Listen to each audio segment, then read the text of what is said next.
Երկու հայ է զոհվել Լիբանանում Իսրայելի հարձակումների հետևանքով իսրայելական աղբյուրները պնդում են, թե զոհվածները Հեզբոլլահ խմբավորման ներկայացուցիչներ են եղել։ Թեմային հետևել է Արտյոմ Երկանյանը։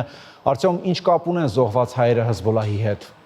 Այսօր որոշ տեղեկություն հայտնի դարձավ, մասնավորապես հայտնի է, թե ովքեր են զոհվածները։ Մեր հայրենակից Մանուել Բաբիկյանը եւ Ադամ Գրիգոր Հեքմյանը։ Նրանք երկուսն էլ զոհվել են Լիբանանի հարավում իսրայելական հարվածների արդյունքում, բայց ինչն է հետաքրքիր, որոշ ուժերի նախաձեռնությամբ Իսրայելում նրանց փորձում են ներկայացնել որպես Հեզբոլլահի գրոհայիններ, ավելին, թե իբր նրանցից մեկը Մանուել Բաբիկյանը իբր եղել է Հեզբոլլահի դաշտային հրամանատար, ով հայտնի է եղել Մանո Էրմենի կեղծամամբ, եւ թե իբր եղել է Հեզբոլլահի ստեղծման ակունքներում, ավելին, թե իբր ղեկավարել է Բուրջ Համութում տեղաբաշխված 6-րդ ջոկատը Հեզբոլլահի։ Պնդում են, թե իբր նրան նախատեսում էին հուղարկավորել Հեզբոլլահի բարձրաստիճան ղեկավարների համար նախատեսված Պանթեոնում, բայց նրա հարազատները պնդել են, որ տեղափոխեն աճունը Հայաստան եւ այստեղ ուղարկավորեն։ Այդ ամենը պարզապես աբսուրդ է եւ հիմարություն մի քանի պատճառ, հա։ Առաջինը, որ նա որևէ կերպ կապ չունի Հայաստանի հետ, նա ծնվել է Լիբանանում, Հայաստանում չի ապրել։ Երկրորդը, Բուրջ Համութը դա հայկական քաղաք է, Հեզբոլլահի հետ որևէ կապ չունի, շիա մեծամասնության ներկայացուցիչները այնտեղ չեն ապրում, ուստի այնտեղ Հեզբոլլահն ռազմական խմբավորում ունենալ չէր կարող, թեև իդեպ նշեմ, որ ժամանակին հենց Բուրջ Համութում է ծնվել Հեզբոլլահի առաջնորդ եւ հիմնադիր Շեյխ Նասրալլան։ Երրորդը, Բաբիկյանը զինվորական երբեք չի եղել, նա եղել է Լիբանանի միջազգային համալսարանի դասախոս ըստ որոշ տեղեկությունների, ինչպես եւ զոհված մյուս մեր հայրենակիցը Ադամ Գրիգոր Հեքմյանը, ով նույն համալսարանն է ավարտել եւ ինժեներ է եղել։ Կարող ենք միայն կռահել, թե ովքեր են այս անհեթեթ լուրերը տարածում եւ ինչ նպատակով, ու ես ենթադրում եմ, որ այստեղ անմասն չէ ադրբեջանական եւ թուրքական լոբբին Իսրայելի, որոնց նպատակն է Իսրայելում հակահայկական տրամադրություններ հրահարել, այդպես եղավ մասնավորապես, երբ Իրանի դեմ պատերազմի առաջին օրերին անհայտ ուժերի նախաձեռնությամբ պղծվեց Հայֆայի հայոց ցեղասպանության հրապարակի այդ հուշատախտակը, այն կոտրեցին, բայց այնուհետ վերականգնեցին։ Իսկ իրականությունը այն է, որ ամենայն հավանականությամբ Բաբիկյանն ու Հեքմյանը պարզապես եղել են Լիբանանի զինված ուժերի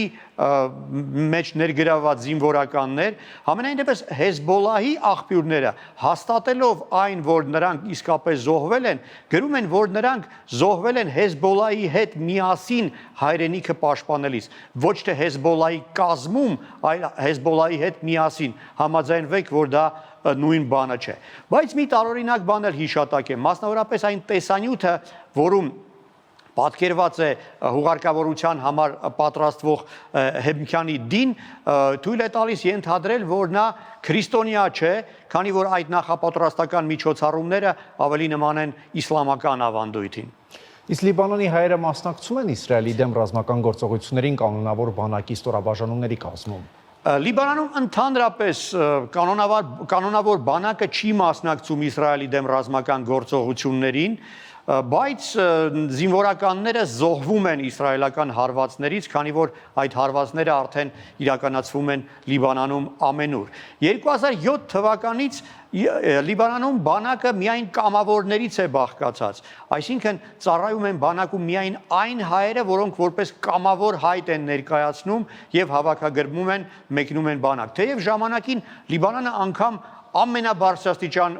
ղեկավարության կազմում հայրենակիցներ ենք ունեցել, մասնավորապես պաշտպանության պետնախարարը եղել մեր հայրենակից Ցոլակ Մոմջանը, իսկ